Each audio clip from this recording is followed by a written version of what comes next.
বেশ কিছুদিন ধরে দেখছি ফেসবুকে কোনো জায়গায় আমার নাম, কোনো জায়গায় আমার ছবি সরজারি করে, কোনো জায়গায় মার্চ করে আমার যে রিপুটেশন আছে সেটাকে যেমন একদিকে ধ্বংস করার চেষ্টা হচ্ছে, দুদিকে দ্বিতীয় পার্টে চিটিং করছে। সে খবরটা যখন আসে আমি লোকাল থানা বউবাজার থানাতে কমপ্লেন করেছিলাম, তো সেই মতো তারা এফআইআর এখনো করেনি। ফলে আমরা কোর্টে এসেছি 173 বিএনএস এর সামনে থেকে আমরা কোর্টে এসেছি।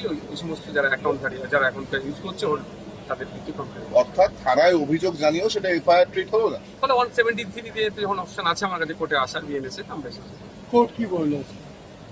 কোর্ট এটাকে অর্ডারে রেখেছে, রিজার্ভ রেখেছে, অর্ডার দেবে। এফআইআর ট্রিট করার জন্য একটা নির্দিষ্ট টাইম যেগুলো যা ইয়ে আছে, দুটো এই বললে অর্ডারটা অর্ডারে বললেন। যারা কাদের বিরুদ্ধে কাদের বিরুদ্ধে অভিযোগ? বেশ কয়েকটা অ্যাকাউন্ট থেকে এগুলো হচ্ছে। সেগুলো হচ্ছে ইনভেস্টিগেশন অফিসারের কাজ হচ্ছে সেগুলো খুঁজে বার করা, কোথা আছে না আছে, কেন এটা হচ্ছে, কি উদ্দেশ্য আছে তারা দেখবে। আপনার কি মনে হয় রাজনৈতিক উদ্দেশ্যে করা হচ্ছে?